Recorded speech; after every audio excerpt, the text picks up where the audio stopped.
Hey everyone, what's up guys and gals?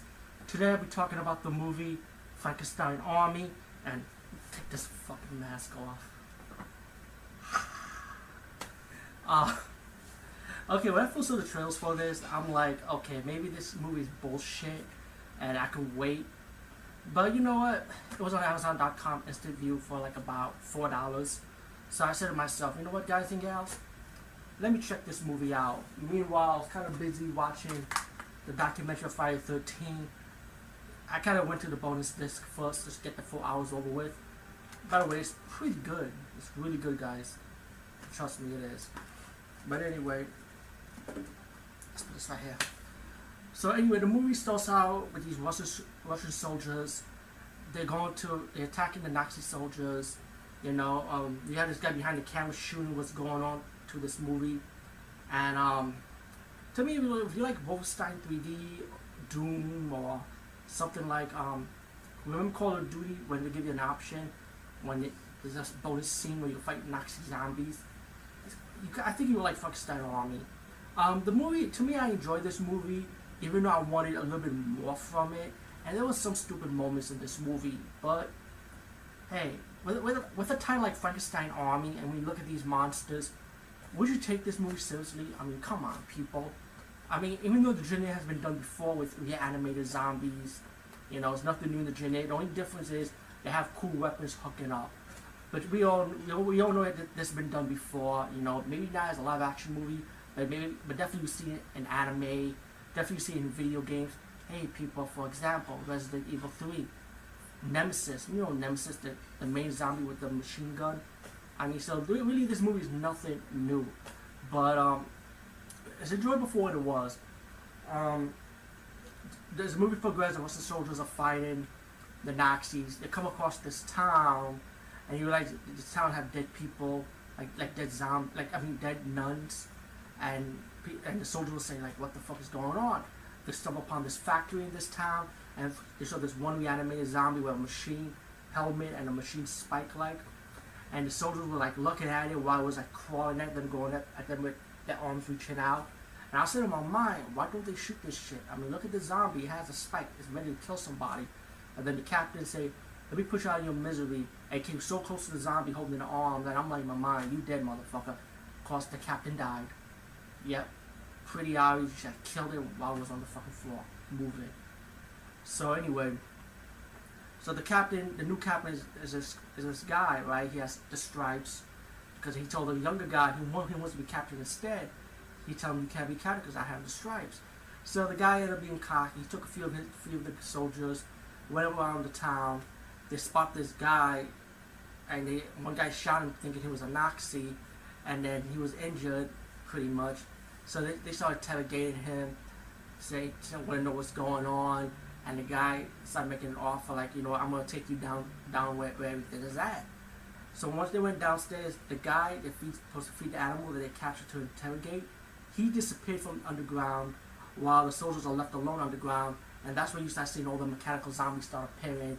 They start shooting up the place, like shooting the zombies. You have zombies with helmets, claws, spikes. You know, you got the zombies, people. You got this zombie that could be like a bootleg version of RDD2, which you see later on in the movie. It has like 2 legs and a round Nazi symbol. It's like fucking stupid looking, people. I'm gonna be honest with you. But again, don't take this movie seriously. So one of the soldiers got injured by the zombie, the one that with the clapped shell helmet, and he was actually still alive for a while. So they took him back. So the survivors of that attack went back to the factory. I was surprised they got out.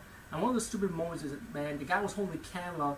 You would think the zombies are killing them already, but it's like they haven't survived this first round attack. I'm like, yo, if I see shit like this, I'll drop the fucking camera and run.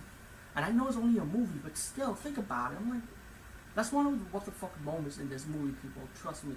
Is how the guy still holds the camera while all this fucking action is going on, you know?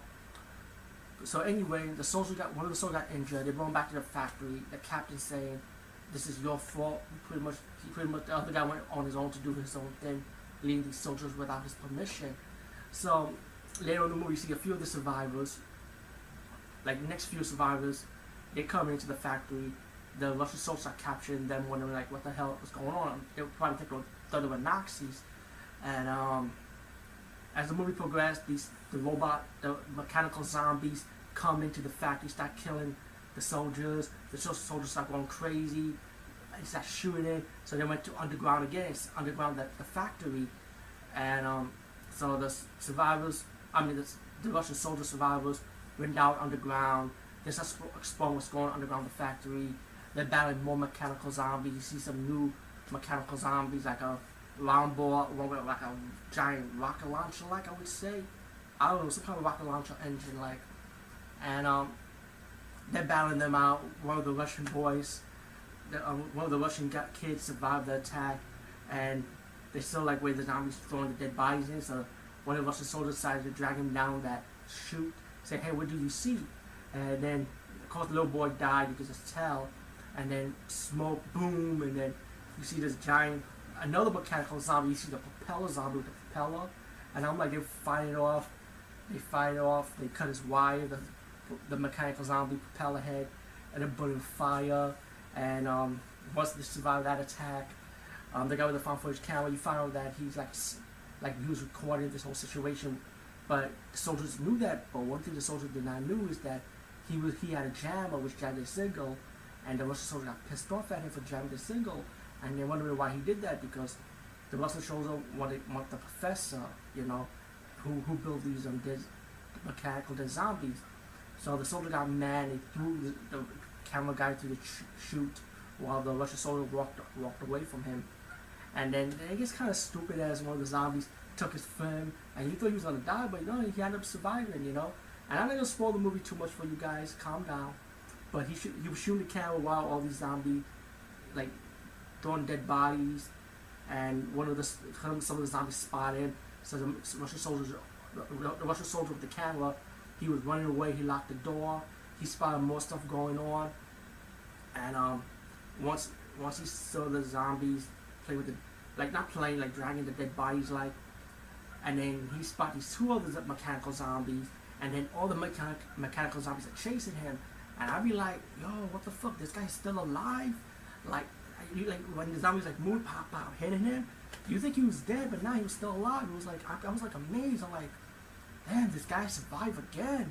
He running, and he came across one of the Russian soldiers that died, but it looked like Dr. Frankenstein pretty much rebuilt him with a hammerhead and knocked him out. And then as the movie progressed, the Russian soldier with the camera survived because Dr. Frankenstein finally showed his face, which is the guy in the front cover. So I told him, you gotta be strong. He kept him alive because he wanted to showcase his work, what he does. And you see all these mechanical zombies doing experiments on the dead bodies. You know what I'm saying? You see this bootleg ass RDD2 walking around with a round head with 2 legs. You know, I was like, shit. And pretty much the guy with the camera want to make a deal with Dr. Frankenstein. He said, you know what? Work with our country, you know. He wants his experiment pretty much to build weapons for the Russian government, pretty much. You know what I'm saying? And as the movie progressed, let's just say what the camera guy wanted to do, what his mission was, it didn't really work out for him so well. And as for Dr. Frankenstein, let's just say he thought he made a getaway, but he didn't get away so much. But all in all, this movie was enjoyable. You know, it wasn't bad. But again, it's nothing new because, you know, we pretty much see it in anime, we see it in video games, you know what I'm saying? And I don't know if a live action movie did something like this already, but of course, you know that this movie pretty much take the ideas from those concepts that I just told you about. Anyway, guys, peace, see you later. Decent movie, not a rush to see, to be honest with you, but if you want to wait for the Netflix to stream it, or spend the $4, which is not a bad deal, by the way. So Frankenstein Army.